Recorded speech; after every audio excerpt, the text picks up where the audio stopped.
For centuries, the Bible has served as a cornerstone of faith and morality.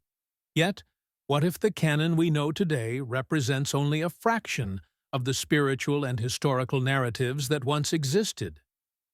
Join us as we delve into the enigmatic world of the lost books of the Bible, texts deemed apocryphal or pseudepigraphal, omitted from the officially recognized biblical canon.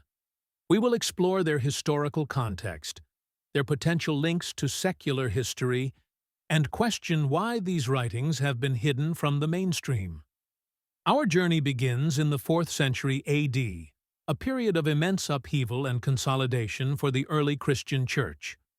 Emperor Constantine, seeking to unify his empire, convened the Council of Nicaea.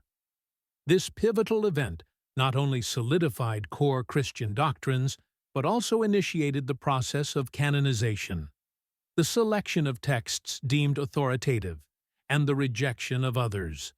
But what criteria were used? And what voices were silenced in the process? Let us examine the Book of Enoch. Filled with apocalyptic visions, detailed descriptions of angels, and cosmological insights, Enoch provides a unique glimpse into the worldview of early Jewish mysticism. Some scholars suggest that its exclusion stems from its challenge to established priestly authority and its divergence from the more straightforward historical narratives of the Old Testament. But texts from Qumran suggest it was highly regarded by some Jewish sects.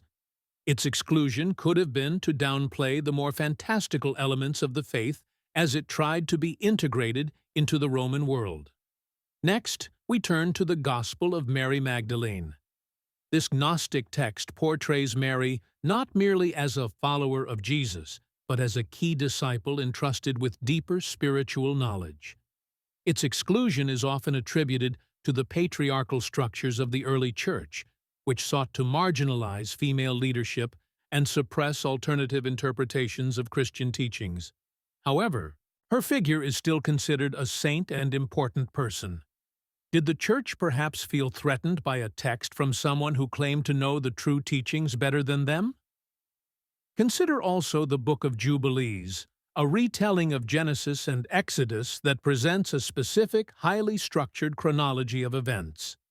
Its emphasis on precise calendrical calculations and its divergence from the Septuagint may have contributed to its exclusion. Was its strict adherence to a particular timeline seen as too rigid or conflicting with other emerging traditions?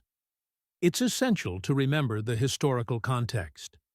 The early church existed within the vast and complex Roman Empire, a melting pot of cultures, philosophies, and religious beliefs.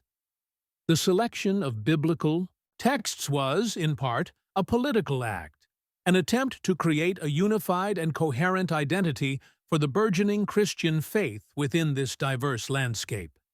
Texts that challenged Roman authority or promoted dissenting viewpoints were less likely to be embraced. So, are these lost books, heretical forgeries, or valuable historical and spiritual documents? The truth, as always, is complex. While some may contain later interpolations or reflect specific theological biases, others offer unique insights into the religious landscape of the ancient world and the diverse interpretations of early Christian thought. They provide missing pieces to the puzzle. Ultimately, the decision to include or exclude a text from the biblical canon is a matter of faith and tradition. However, by examining these lost books, we gain a richer understanding of the historical, cultural, and theological forces that shape the Bible we know today. Whether you view them as divinely inspired or simply as fascinating historical artifacts, these texts offer a powerful reminder that the story of faith is always evolving, always open to new interpretations and discoveries. The question remains, what other secrets lie hidden in the annals of history, waiting to be unearthed?